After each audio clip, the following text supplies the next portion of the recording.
And I thank the gentleman for the recognition. You know, it's ironic, isn't it? 2 days ago, a bill was signed that is going to fundamentally transform the way health care is delivered in this country for the next 3 generations.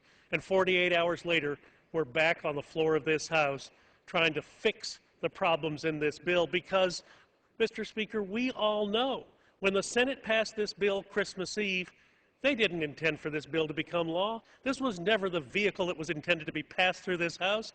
This was a bill that was passed to get the Senate out of town before a snowstorm on Christmas Eve. They always planned to come back and fix it in conference, but because of an election in Massachusetts, those plans went by the wayside. The Speaker of the House said in January, I don't have 100 members who will vote for this bill. And yet, somehow, the line being the shortest distance between 2 points, we ended up passing this bill on Sunday night when we hoped the American people were not looking at us.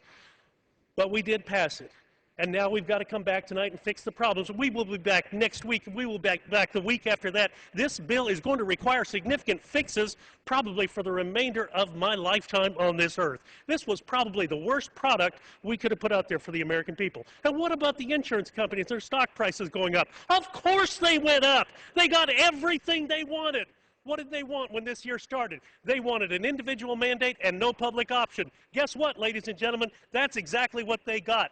Who is standing on the side of the insurance companies? Who is standing on the side of the people? I think you've got that wrong. What about pharma? They got everything they want. Yeah, you can close the donut hole, but you got to buy brand name drugs. And oh yeah, you can't import drugs from overseas. They got exactly what they want, and their stock prices have gone up this week. Let's not kid ourselves about who was fooling who here. I have asked for the White House to give me information on these special deals that were cut down in the White House, but we can't get that information. We get copies of press releases. We get copies of web pages. The White House has no interest in being transparent in this process because they have so much to hide about this bill. This is a bad bill for America. It's a bad bill for medicine. It's a bad bill for patients. We should do the right thing, come back and try to fix these problems in a real way. And don't tell me Republicans didn't try, weren't there to help. I reached out my hand to the transition team and got it slapped. I reached out my hand to my committee chairman and got it slapped. We were there and ready to work, but you weren't interested in working with us.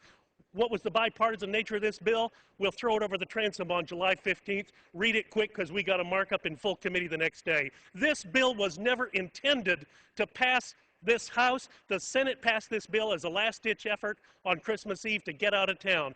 And what have we done? What have we done? We delivered this bill as the law of the land to the American people, and they are correctly outraged by what they see. You know, you had some experience back in 1988 or 89. You passed a very bad catastrophic care bill. Seniors across this company said, this will not stand.